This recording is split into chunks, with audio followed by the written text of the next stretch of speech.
저희는 이 시간 예수님이 만난 사람이라는 주제의 말씀 가운데 사마리아 여인을 만나신 예수님 이야기를 나누려 합니다. 저희가 7월달 예수님 만난 사람들, 우리가 두 사람을 이야기를 나누었습니다. 그 두 사람의 공통점이 있는데 혹시 아십니까?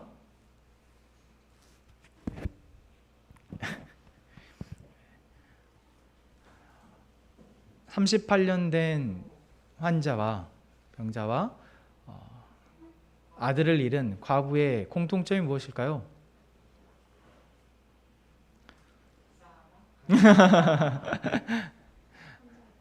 혼자였다. 네. 세상은 다 혼자 사는 거죠.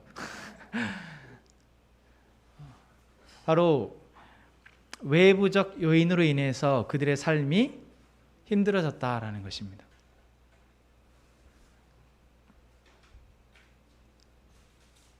원치 않게 생긴 질병 때문에, 또 갑작스러운 자기 아들의 죽음 때문에 정말 힘들 상황을 겪고 있는 사람들의 이야기였습니다. 그리고 그 사람들을 만나신 예수님의 이야기를 저희가 나누었습니다. 우리가 삶을 살아가다 보면 이렇게 끊임없이 우리를 힘들게 만드는 외부적 요인들이 있습니다. 나의 몸에 아픔이 생긴다든지, 또는 내 가족의 아픔이 생긴다든지, 또는 나를 살아가게 하는 주변의 상황과 환경이 너무 힘들어진다든지, 어쩌면 우리는 끊임없이 이러한 문제를 맞닥뜨리게 되죠. 우리가 38년 된 병자의 상황 가운데, 또는 아들을 잃은 과부의 상황 가운데 처하게 된다라는 이야기입니다.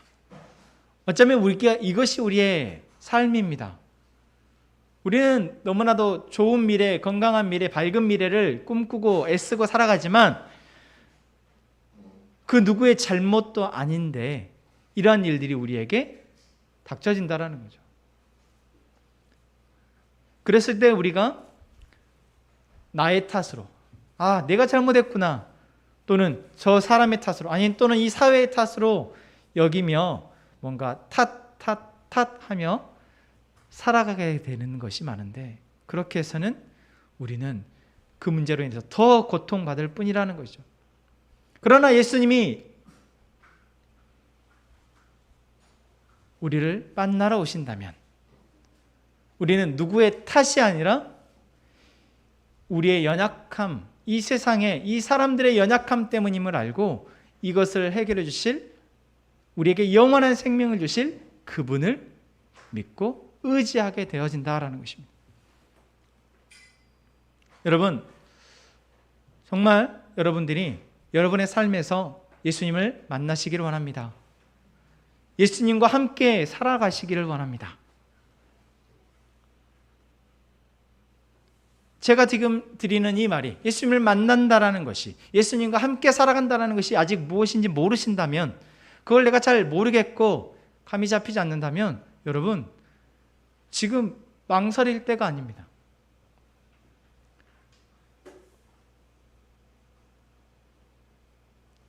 다른 데 마음을 둘 때가 아닙니다. 다른 것으로 그것을 해결해 보려고 여기저기 기웃거릴 때가 아닙니다. 이 세상에 그 어떤 것도 우리의 문제에 답이 없기 때문입니다. 예수님이 말 한마디로 38년 된 병자를 일으켜 세우시고, 말 한마디로 죽은 사람을 살리셨던 성경의 이야기는 그냥 우리에게 옛날 옛적에 그랬다더라 라는 것을 말해주고자 함이 아닙니다. 지금 오늘 우리에게 예수님이 얼마나 필요한 존재인지를 말씀해주고 계시다는 것이죠. 저는 다른 것을 믿기보다 이 말씀을 믿는 저희가 되기를 원합니다. 서론인데 결론 같네요. 정말 안타까운 마음에서 드립니다. 그리고 오늘부터 저희는 이제 외부적인 요인들이 아닌 내 안의 문제, 내 안의 내적인 문제로 인해 아파하며 힘들어하는 사람들을 만나신 예수님의 이야기를 나누려 합니다.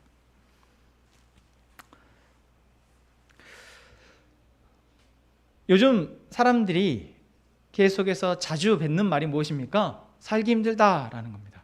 근데 놀랍게도 이 살기 힘들다라는 이야기는, 죽겠다 하라는 이야기는 100년 전에도, 200년 전에도, 1000년 전에도 계속해서 사람들의 입에서 자주 뱉어지는 말이었다라는 것을 여러분 아십니까? 물론 제가 1000년 전을 살아보진 않았지만 드라마를 통해서 어느 시대에나 사람들은 자기의 상황 가운데에서 어려운 일을 겪고 힘든 일을 겪으면서 힘들다 힘들다, 내 삶은, 세상은 왜 이렇게 불행한 거야 라고 여기며 살아간다라는 것이죠. 그런데 정말 여러분, 세상이 또는 우리의 삶이 그렇게 불행만 합니까?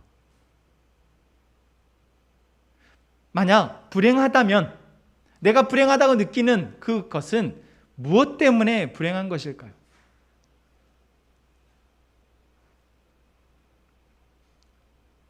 저희는 오늘 그 이야기를 함께 나눠보려 합니다. 저희가 오늘 읽을 말씀의 요한복음 4장은 한 여인이 나옵니다.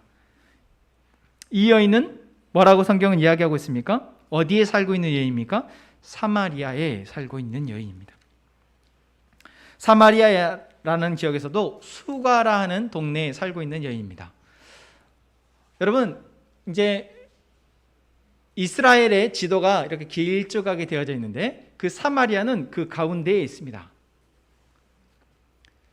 이 사마리아라는 지역은 이스라엘 전체 이 지도 가운데서 가운데에 위치하고 있어서 정말 중요한 요지인 것 같지만, 실상 이스라엘 나라 사람들에게 있어서 이 사마리아라는 지역은 외면받는 지역입니다. 그냥 단순히 외면이 아니라 멸시받는 지역이고, 그곳에 사는 사람들은 오늘 말씀에서도 나오지만 이스라엘 사람들이 마치 더러운 것을 만나고 접촉하는 것과 같이 피하는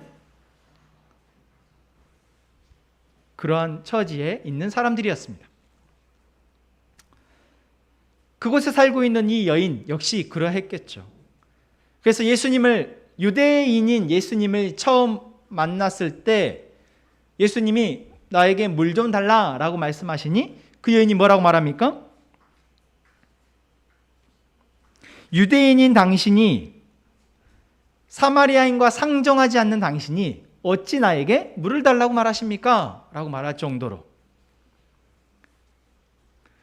그러니까 이렇게 초면인 사람에게 말할 정도면 이미 유대인과 사마리아인 사람 관계 가운데에 철저한 이 배타적 관계가 형성되어 있다는 것을 우리는 알 수 있는 거죠.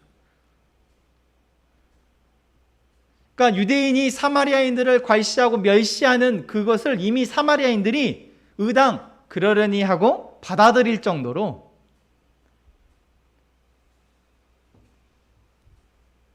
그러한 분위기 속에 살아가고 있다는 것입니다. 그래서 이 여인은 먼저 사마리아인으로서의 부정적인 마음이 자기 안에 자리 잡고 있는 사람이었습니다. 그래서 외면받고 소외받는, 괄시받는, 나는 그런 민족이야 라는 것이 자기 안에 이미 자리 잡아 있죠. 그러면 여러분 어떨까요? 지금 저희가 대한민국 안에 광주광역시에 살고 있습니다. 지금은 많이 옅어졌지만 그래도 예전에 우리나라에 이 호남권에 살고 있는 사람들은 어떤 마음이 있죠? 지금도 조금 있는 것 같아요. 우리는 괄시받는다, 뭔가 배척당한다, 소외받는다 라는 생각을 갖고 있었죠. 여러분도 그런 생각을 하신 적이 있으신가요?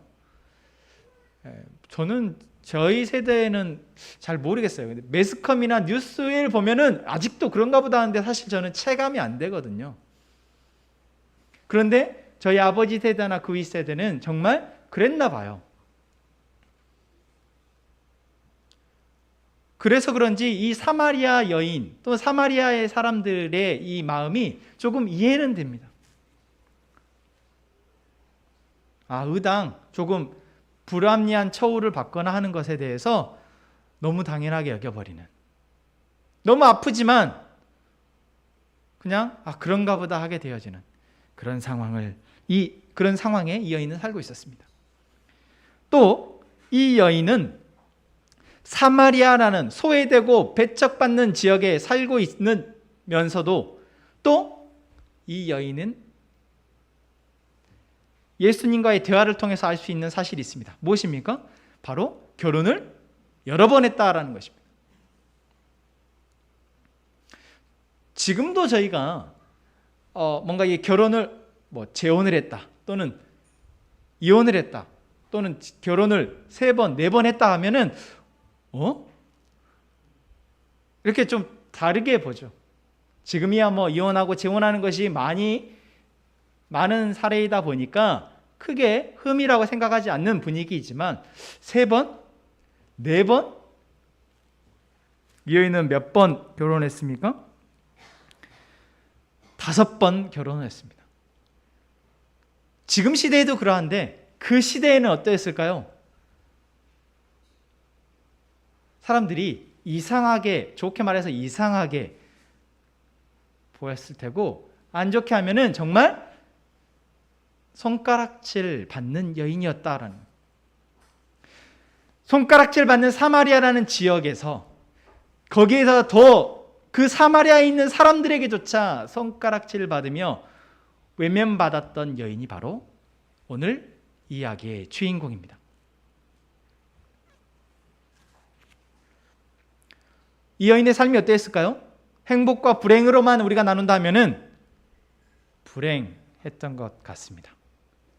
예수님의 이야기를 보니 결혼을 5번이나 했는데 그 5번째 결혼 생활마저도 문제가 있어서 이 여인 스스로가 이 남편도 이 남자도 아닌가 보구나 라는 마음을 갖고 있었던 거죠. 그러니 이 여인의 삶은 얼마나 불행하다라고 여겼겠습니까? 그럼 이 여인이 불행한 당신 행복하세요라고 말했을 때 이 여인은 난 너무 불행해요 라고 말한다면, 그럼 당신이 불행한 이유는 뭐예요? 무엇 때문에 당신이 불행한 것 같아요? 라고 물은다면 이 여인은 뭐라고 대답할까요? 권희 형제, 남자지만 뭐라고 대답할 것 같아요? 이 여인은 무엇 때문에 불행하다고 말할 것 같아요?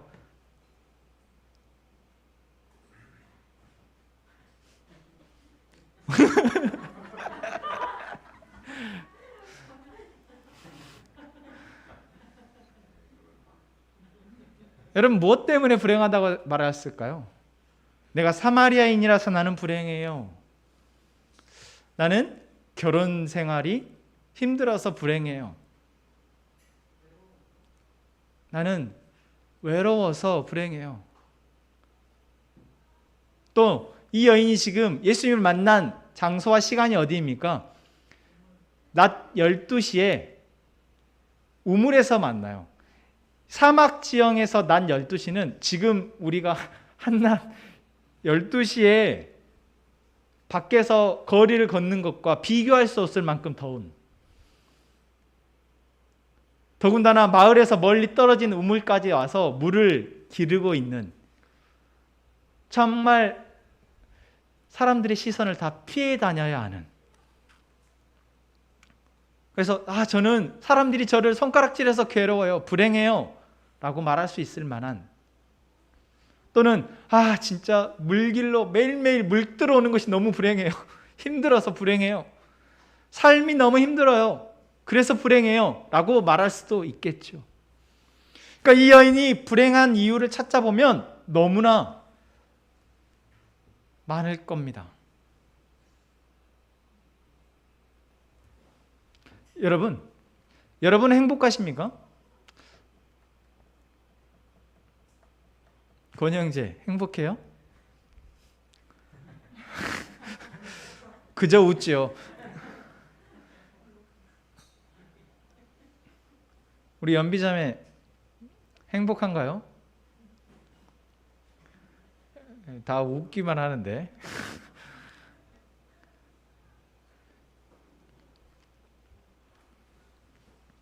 여러분이 행복하다라는 질문에 내가 행복하다라고 선뜻 답이 안 나오는 것, 또는 내가 그럼 불행하다라고 생각한다면, 내가 행복하지 않다라고 생각한다면, 내가 행복하다고 말할 수 없는 이유, 내가 불행하다고 생각하는 그 이유는 그럼 무엇인가요? 정말 알고는 계신가요? 내가 진짜 행복하다고 말할 수 없는 진짜 이유를, 내가 불행하다고 생각하는 진짜 이유를 여러분 우리는 알고는 있을까요?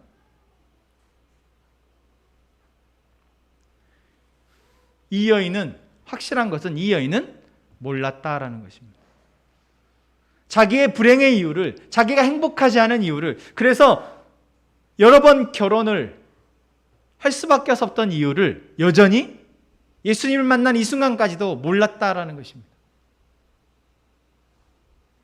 이 여인뿐만 그럴까요? 이 세상을 살아가는 대부분의 사람들이 내가 행복하지 않은 이유, 내가 불행한 이유를 모른 채 불행하다, 나는 불행해, 나는 행복하지 않아 라고 말하고 있다라는 것입니다. 내가 좋은 집이 없어서 불행하고, 내가 투자한 주식이 오르지 않아서 불행하고, 내가 남들은 다 돈을 많이 벌고 있는데 돈을 많이 벌지 못해서 불행하고, 내가 다른 사람들은 결혼도 잘해서 남편 덕, 아내 덕 보면서 잘 사는 것 같은데 나는 그러지 못한 것 같아서 불행하고, 저 집 자식은 참 말도 잘 듣고 공부도 잘하는 것 같은데 우리 집 자식은 보니 진짜 한숨만 나오고 그래서 불행하고,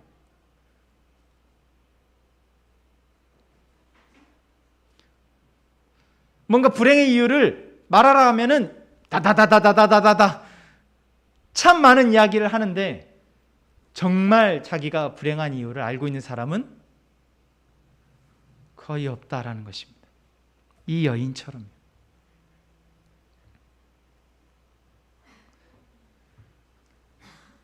이 불행 가운데 있는 이 여인을 예수님이 만나십니다. 예수님이 이 여인을 만나시기 위해서 어쩌면 사마리아라는 곳으로 오셨습니다. 사실 대부분의 유대인들은 아래에서, 남쪽에서 북쪽으로 가려고 할 때 사마리아를 비껴서 지나갑니다. 하지만 무슨 일인지 예수님은 그 사마리아를 관통해서 지나가십니다. 꼭 이 여인을 만나기 위해서가 아닐지라도 사마리아에 있는 누군가, 자신의 삶의 불행의 이유와 원인을 알지 못한 채 그저 유대인들의 배척 때문에, 또는 자신의 삶의 문제 때문에 자기가 불행하다고 여기는 누군가를 만나시기 위해서 오신 것처럼 예수님은 사마리아를 지나가신다라는 것입니다. 여러분, 이것처럼 예수님은 오늘 우리를 만나시기 위해서 우리를 찾아오신 분이시라는 것을 먼저 기억했으면 좋겠습니다.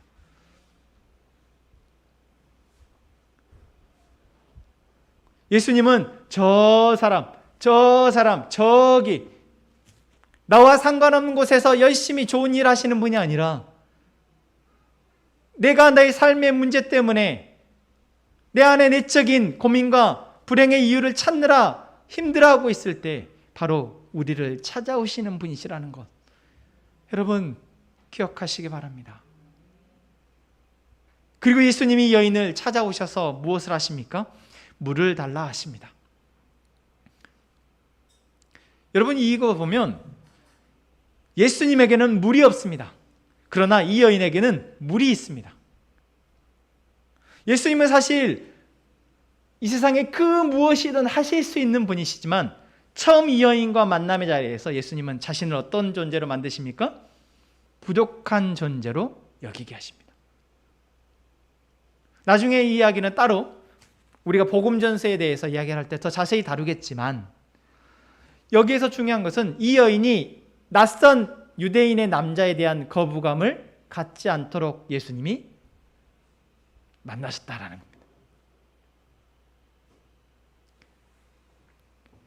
그렇게 대화를 트시고 예수님은 이 여인에게 이렇게 말씀하시죠. 10절 말씀입니다. 내가 만일 하나님의 선물과 또 내게 물을 좀 달라 하는 이가 누구인 줄 알았더라면 내가 그에게 구하였을 것이요 그가 생수를 내게 주었으리라. 먼저 물을 달라라고 말씀하신 예수님이, 이 여인이 내가 어떻게 유대인인 당신과 상종하겠습니까? 내가 당신에게 어떻게 물을 건네주겠습니까? 하고 말했을 때 그때서야 본인이 누구이신지를 말씀하십니다. 마치 이 장면은 여러분 요즘 많이 볼 수 있는 장면이에요. 어떤 장면일까요? 여러분 전화로도 요즘 자주 만나시죠? 뭔가 모르는 번호로 전화가 와요. 전화가 와서 네 여보세요 라고 하면은 네 고객님 혹시 보험 있으신가요? 근데 그렇게 다짜고짜 보험 있으신가로 묻지 않고 지금 우리가 고민할 만한 문제를 가지고 막 이야기를 하면서 요즘 이런데 정말 좋은 대비책이 있다고 말하면서 뭔가를 우리에게 팔려고 하는 사람과 같지 않습니까? 예수님의 모습이 그와 다르잖아요. 뭔가 내가 호기심을 갖고 뭔가 내가 좋게 여길 만한, 그래서 빠져들 만한 이야기를 하시면서 이 여인과 대화를 이어가신다는 겁니다. 거기에서 13절 보면 더 나아가서 뭐라고 얘기하십니까? 이 물을 마시는 사람은, 내가 물을 줄 수 있는데 이 물을 마시는 사람은 다시 내가 주는 물을 마시는 자는 영원히 목마르지 아니할 것이다 라고 말하고 있습니다. 여러분 이제 딱 보이시죠? 이 상품을 사야지만 내가 잘 살 수 있을 것 같아요. 내가 이 약을 먹어야지만 건강해질 수 있을 것 같아요. 딱 그런 판매원 같지 않습니까? 이 물을 마시면 영원히 목마르지 않는 물. 이거는 나밖에 가지고 있지 않아. 예수님은 이 여인에게 방문 판매원으로 만나신 것입니다. 저는 이 장면에서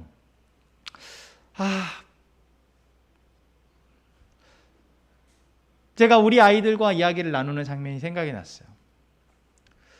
정말 아무것도 모르는 천지분간 못하는 아이들, 그래서 당장의 젤리와 당장의 게임과 당장의 만화와 당장의 자기가 좋아하는 종이접기나 색칠 공부나 초콜릿이나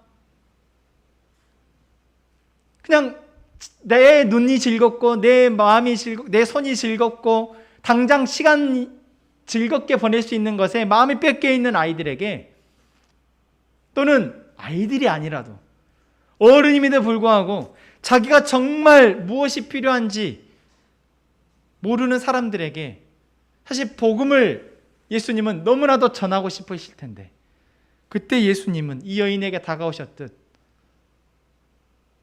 사실 우리에게 다가오신다라는 거죠. 여러분, 만약 내가 내 안에 내 삶의 주인이 예수님이라고 여기고 있다면 여러분, 우리는 이 은혜의 장면의 한 주인공이었습니다.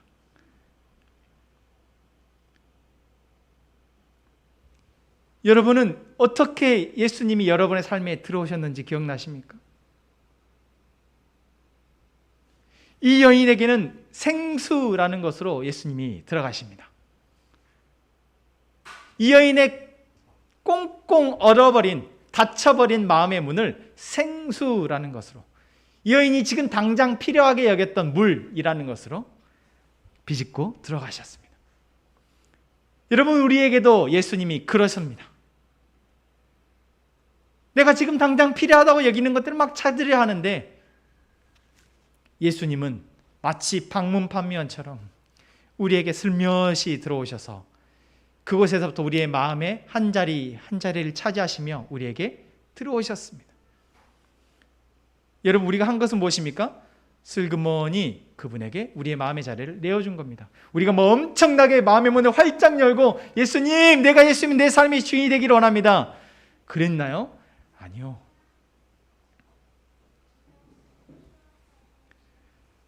그래서 우리는 이것이 우리의 공로가 아니라 오로지 하나님의 은혜라고 고백하는 것입니다.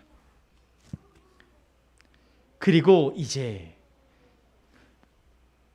이 여인이 내가 그 물을 마시고 싶습니다, 나에게 그 물을 주세요, 그래서 내가 더 이상 이곳에 물길로 오지 않아도 되게 내 삶의 문제를 좀 해결해 주세요 라고 말했을 때 예수님이 이렇게 말씀하십니다. 16절이죠.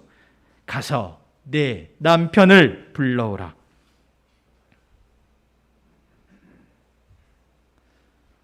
내가 지금 당장 필요하다고 여기는 물을 그리러 오는 이 여인에게 예수님은 내가 생명의 물을 줄 수 있다, 나에게서 생수를 얻어가라 말씀하시고 이제 이 여인에게 질문하십니다. 네 남편을 불러와라.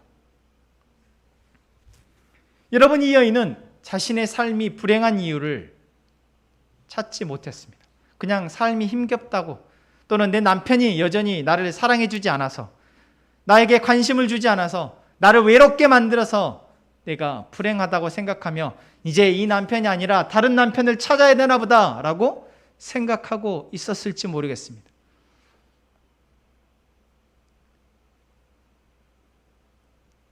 그런 이 여인에게 예수님은 네 남편을 불러와라 라고 말씀하십니다.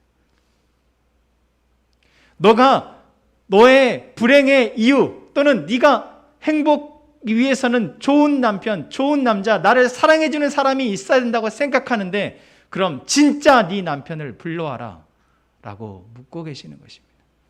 너에게 정말 너를 사랑해주는 그 사람이 있으면 행복하겠느냐라고 묻고 있는 것입니다.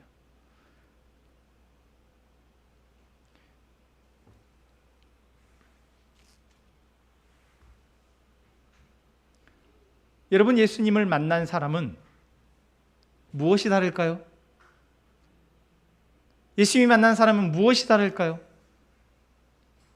예수님이 만난 사람은 내게 진짜 있어야 할 것이 무엇인지 아는 사람입니다. 내가 무엇을 통해서 행복해질 수 있는지 아는 사람입니다. 나를 사랑해주는 사람이 있으면 행복하다고요? 아니요. 그 사랑은 영원하지 않습니다. 내가 즐거워할 수 있는, 내가 기뻐할 수 있는 취미나 또는 무언가가 있으면 행복하다고요? 아니요. 그것 역시 영원하지 않습니다. 아니, 내가 그것이 필요하다고 생각해서 그것이 있으면 되겠다고 해서 가지면 그 순간부터 이제 조금씩 이것만으로 행복하지 않구나라는 것들을 우리는 알게 됩니다.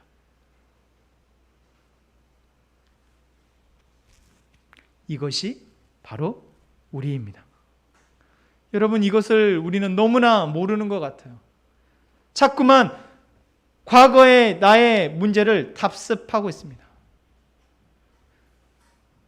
1년 전에, 2년 전에, 5년 전에 했던 똑같은 실수를 오늘 또 반복하고 있습니다.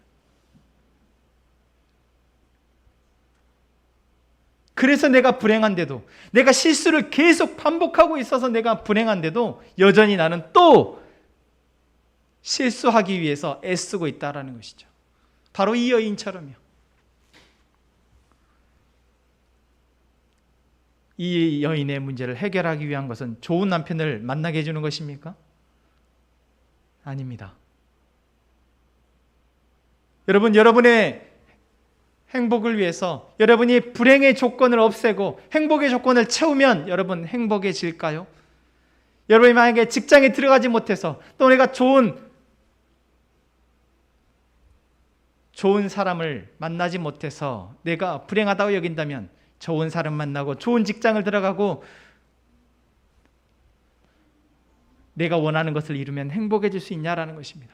예수님이 이 여인에게 물으셨듯 지금 이 순간 우리에게 묻고 계십니다. 가서 네 직장을, 가서 네 남편을, 가서 네가 좋아하는 그것을 데려와라. 가져와 봐라.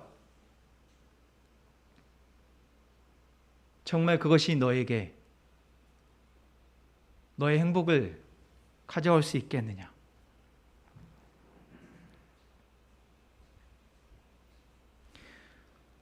사랑하는 함께 행복한 가족 여러분, 예수님이 이 여인을 만나시고 이렇게 질문하신 것은 정말 우리가 무엇이 필요한지를 보기를 원하시기 때문입니다. 내 안에 정말 내적인 문제가 무엇인지, 내 안에 무엇이 필요한지를 알게 하시기 위한 시기입니다. 이 이후의 이야기가 어찌 되어집니까? 이 여인은 예수님과의 대화 이후에 조금씩 정말 자기가 문제라고 여겼던 삶의 문제에서 시선이 거기에서 조금씩 건강하게 옮겨집니다. 그리고 자기가 두려워하던 사람들에게 다가가서 그들에게 예수님을 전합니다. 그리고 그들을 예수님에게까지 인도합니다. 아니, 저희는 여기까지 나아가는 것은 너무 먼 이야기고요. 당장 저는 이 시간 우리가 이 여인이 예수님을 만나서 예수님과 대화를 나눴듯 내 삶의 문제에 대해서, 내 내적인 갈등과 고민과 갈급함에 대해서 대화를 나누는 저희가 되기를 원합니다. 내가 무엇 때문에 공부하고 있는지, 내가 무엇 때문에 일을 하고 있는지, 내가 무엇 때문에 그 사람과의 관계와 사랑을 위해서 애쓰고 있는지 예수님과 대화 나누는 저희가 되기를 원합니다. 정말 내가 무엇을 위해서 살아가고 있는지. 여러분, 우리가 진실하게 예수님과 대화 나누며 예수님과 기도할 때 예수님은 우리에게 말씀해 주실 것입니다. 내가 곧 길이요 진리요 생명이니 나로 말미암지 않고는 아버지께로 올 자가 없느니라. 우리에게 영원한 생명을 주시고 우리에게 완전한 행복을 약속하신 아버지 하나님께로 나아갈 수 있는 유일한 길, 예수 그리스도. 오늘 우리가 이야기 나눴던 것처럼 우리가 행복할 수 있는, 적어도 이 세상을 사는 동안 우리가 헛된 데에 마음을 쓰고 헛된 데에 우리의 시간을 버리며 외롭다 느끼고 주저앉지 않을 수 있는 유일한 길, 바로 예수 그리스도가 바로 우리의 눈앞에 우리와 함께 계시다는 사실을 알게 하실 것입니다. 여러분, 눈을 뜨고 우리와 함께 하기를 원하시는 예수님을 이 시간 보는 우리가 되기를 원합니다. 이 시간 함께 찬양합시다.